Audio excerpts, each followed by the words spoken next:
제가 오늘 발표할 내용은 제텔카스텐으로 기술문서 작성하기예요. 기술문서라고 하면은 제가 조금 부연 설명이 필요했는데 너무 간단하게 말을 했네요. 소프트웨어 개발할 때 필요한 문서를 작성하는 방법이었습니다. 한 사례고요. 제텔카스텐이라고 하는 노트하는 방법에 좀 흥미를 느껴서 노트 앱을 만들고 계시는 분이 제텔카스텐을 소개하는 유튜브 영상도 찍고 그 방법을 자기가 어떻게 적용을 해서 기술 문서를 쓰고 있는지에 대해서 간략하게 남긴 30분짜리 영상인데요. 그거에 대해서 좀 소개를 드리겠습니다. 일단 여기 제텔카스텐에 대한 내용이 간단히 소개는 나오는데 제가 따로 여기에 적어놓지는 않았네요. 제텔카스텐 간략하게 소개드리면 노트하는 방법이고요. 노트를 하는데 어, 하나의 아이디어를 하나의 노트에 이렇게 남이 볼 수 있게 작성하기. 이렇게 작성을 하는데 그냥 작성하는 게 아니고 놀라운 사례, 인사이트, 새로 배운 것을 포스트잇으로 남기기, 작은 메모를 남기기, 이 중에서 의미 있는 것을 추려서 작성하기. 이렇게 남긴 것들을 유사한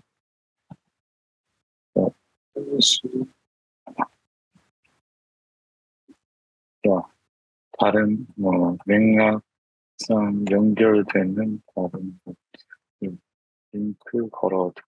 뭐 대략 이렇게 하는 방법이라고 생각하시면 됩니다. 이게 왜 다른 노트 방법에 비해서 파워풀 하느냐, 뭐 그런 내용은 다른 쪽에서도 많이 다루고 하니까요. 좀 찾아보시면 될 거고.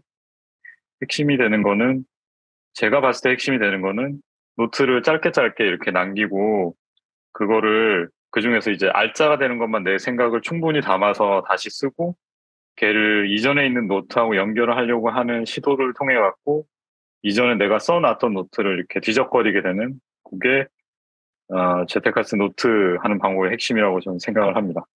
그래서 이 아저씨도 비슷한 얘기를 하는데요. 이제 숀케 아렌스의 How to Take Smart Notes 책에 대한 내용을 간략하게 요약을 하면서 시작을 하고 있어요. 영상에서.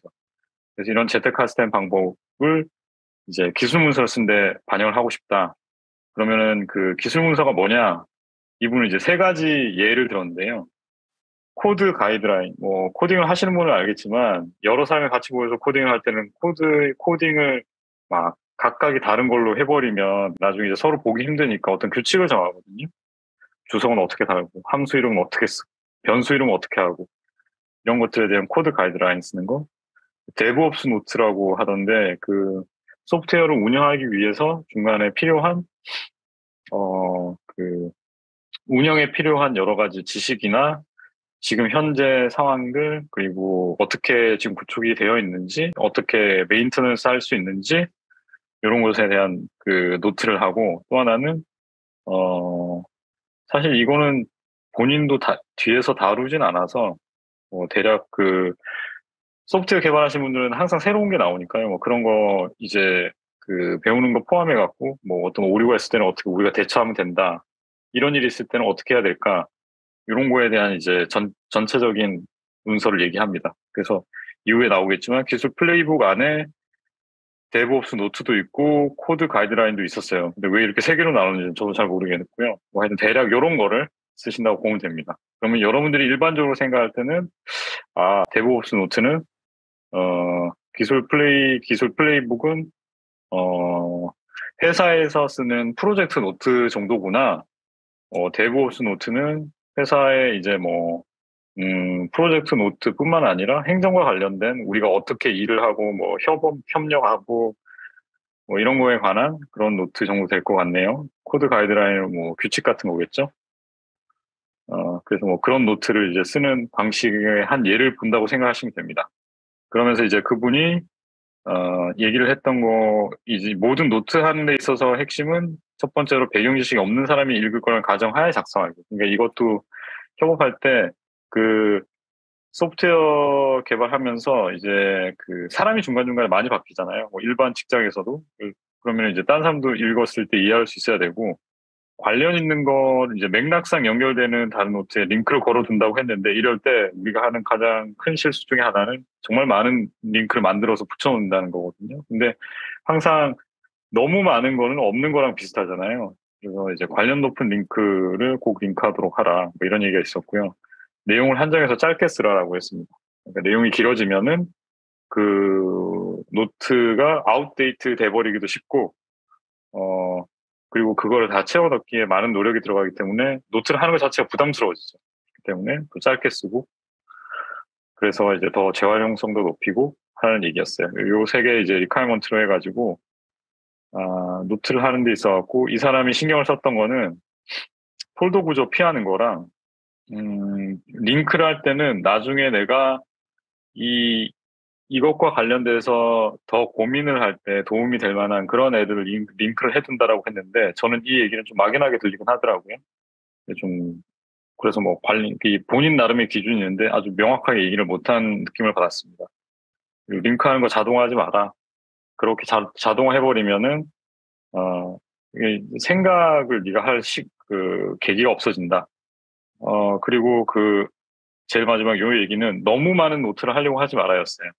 예, 그러니까 저도 요새는 좀 어떻게 하면 노트 하는 시간을 더 줄일까. 그게 이제 내가 정말 하고 있는 게 20%의 노력으로 80%를 얻는 게 맞나 뭐 이런 생각이 좀 들긴 하더라고요. 그래서 어, 아주 일부만 잘 정리된 노트로 만드는 그 습관을 가지는 걸 얘기를 했습니다. 그래서 VS 코드랑 옵시디언을 사용하는데요. 코딩 가이드라인을 한 것부터 이제 예시를 들어서 보여드릴게요. 그냥 대략 말씀드리면 이게 지금 코드 가이드라인을 가지고 있는 볼트거든요. 보시면은 가이드 안에 인덱스, 그 다음에 그냥 노트, 뭐 리드미, 이 정도 세 개가 있고요. 그러니까 크게 두 개 폴더 두고 그 안에 개념 하나하나에 해당하는 노트를 쓰는 겁니다. 그리고 여기 보시면 아시겠지만은 C also 해서 링크도 붙여놓고 그다음에 이제 태그도 붙여놓죠. 이게 되게 일반적이고 되게 일반적인 사용 예시 같아요. 여기 보시면 중간에 아주 관련돼 있는 것들은 이렇게 링크를 따로 걸어 놓습니다. 이거 전체를 어떻게 보면은 이 가이드라인 안에서도 이 노트를 좀 세분화해서 폴더를 나눌 수 있는데 폴더를 사용을 안 하고 대신에 이 인덱스라고 하는 폴더 안에 있는 노트들은 큰 주제 아래에 어떤 노트들이 관련이 있는지 이렇게 MOC를 만들어 둡니다. MOC는 별게 아니고 목차 노트라고 생각해 주시면 됩니다. 그래서 이전에 노션이나 에버노트 같은 앱과는 다르게 옵시디언이나 롬리서치나 뭐 이런 것들은 폴더 구조를 피할 수 있게 디자인이 되어 있고 그 피하는 방법은 이런 식으로 폴더 구조처럼 보이는 파일을 노트를 따로 만들고 그 안에 링크를 이렇게 걸어두는 거죠. 여기까지가 이제 가이드라인에 대한 거였고요. 별거 없죠. 네. 네, 하여튼 이분은 이제 폴더 구조를 안 쓴다는 거에 되게 크게 강조를 하셨어요. 데브옵스. 데브옵스는 제텔카스텐 방법을 사용하기 전하고 사용한 후하고 비교를 해서 보여줘서 조금 더 흥미있었습니다. 사용하기 전에는 데브옵스 폴더는 저는 뭐 이렇게 아주 테크니컬한 단어까지는 잘 모르는데 뭐 배시, 빗버켓 뭐 이렇게 어떤 주제에 따라 갖고 쭉 폴더를 만들어 놓고 이 폴더를 펼치면 이 안에 노트를 두는 그런 방식으로 했죠. 제트카스텐을 적용하기 전에는요. 그렇기 때문에 폴더 하위에 동일한 쿠버네티스 폴더가 존재를 한대요.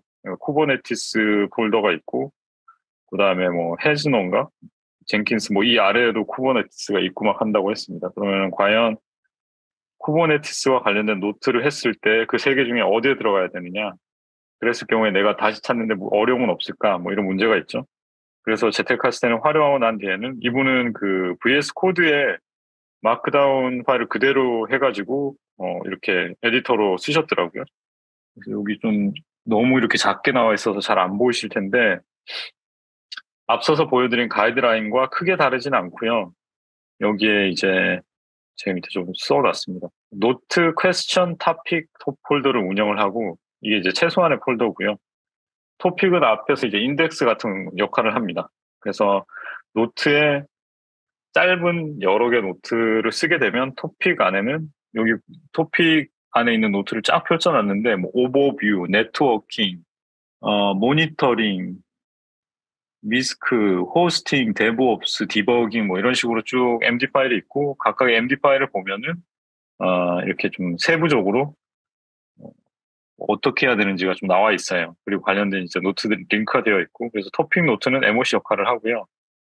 그리고 이렇게 하면서 이제 이분이 하는 얘기는 개별과 관련된 문서를 만들면 내용이 시간 흐름에 따라 금방 유효하지 않은 문서가 돼버린다 그랬어요. 그래가지고 이거를 관리하기 위해서 뭐 Git과 같은 이제 버전 컨트롤 시스템을 같이 쓸 수도 있다. 뭐 이런 얘기도 했습니다. 참고로 Git은 소스 코드를 관리하는 툴인데 소스 코드가 뭐 계속 이렇게 수정될 때 예전 카피도 다 같이 보관할 수 있고 여러 사람이 이제 같이 소스 코드에 접근해서 이렇게 쓸 수 있게 해준 툴이라고 생각하시면 됩니다. 퀘스천 폴더에는 여기 이제 퀘스천 폴더가 있는데 퀘스천 폴더 안에 또 MD 파일에는 지금 내가 잘 모르거나 나중에 알게 되면 기록해야 될 그런 것들을 적어둔다고 하시고요. 그래서 그 퀘스천에 있는 MD 파일들은 결국엔 튜토리얼 같은 노트가 된다고 하네요. 요 정도가 이제 핵심이고 여기서 이제 가장 큰 레슨은 뭐예요? 레슨은 이 유튜버가 얘기하기로는 모든 것을 다 문서하려고 노력하지 마라. 저도 이게 되게 맞다고 생각하거든요. 하려고 하면 끝도 없잖아요.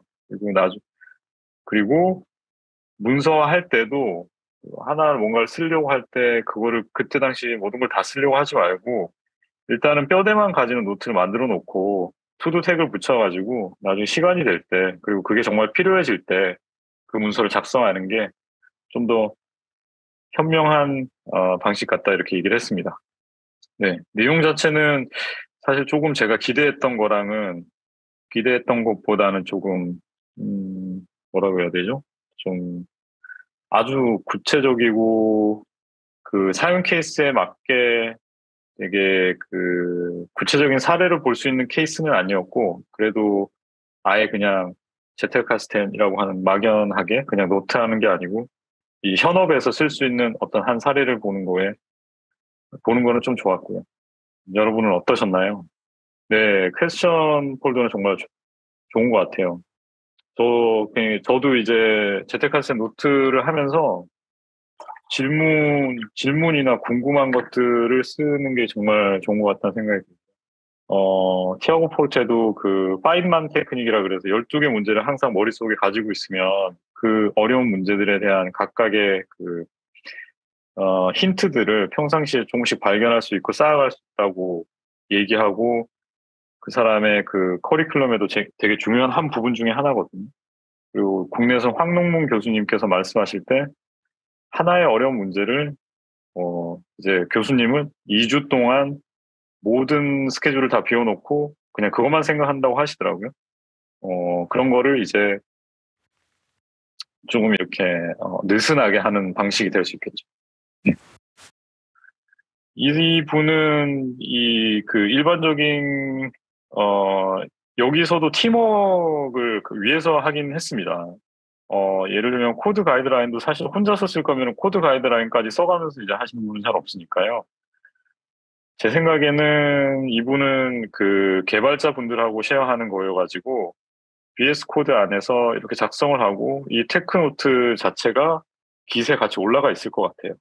그래서 그 보시면은 이렇게 MD 파일 그 소스 레벨로 이렇게 작성을 하시더라고요.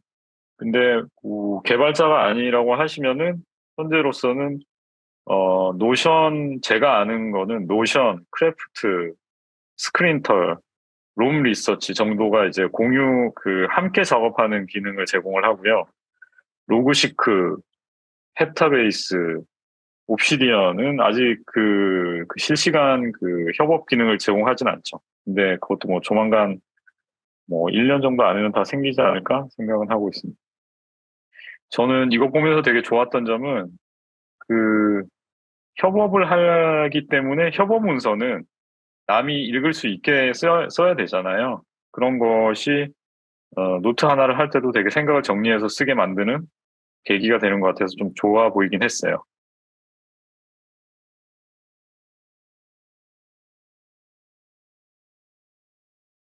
진짜 근데 옵시디언으로 이렇게 코드 가이드라인 만든 걸 어떻게 쉐어하는지 모르겠네요. 그럼 제가 발표하는 건 뭐 이 정도로 할까요? 다른 분들 질문 없으신가요? 네, 그러면은 동재님께 네. 네, 신호님 거까지만 얘기할까요? 신호님 얘기하세요. 해주세요. 링크를 자동으로요. 인공지능이 발달하면 링크를 해줄 만한 걸 추천해주는 방향으로 좀 하지 않을까요? 근데 그 저도 그 사람 말에 이 유튜버 말에 되게 동의하긴 합니다. 링크하는 것까지 자동으로 다 해버리면 네 자동으로 해버리면 너무 생각할 기회가 없지 않을까요? 추천 정도 진짜 해줄 수 있지 않을까요? 네네 저도 추천 정도 좋은 것 같아요.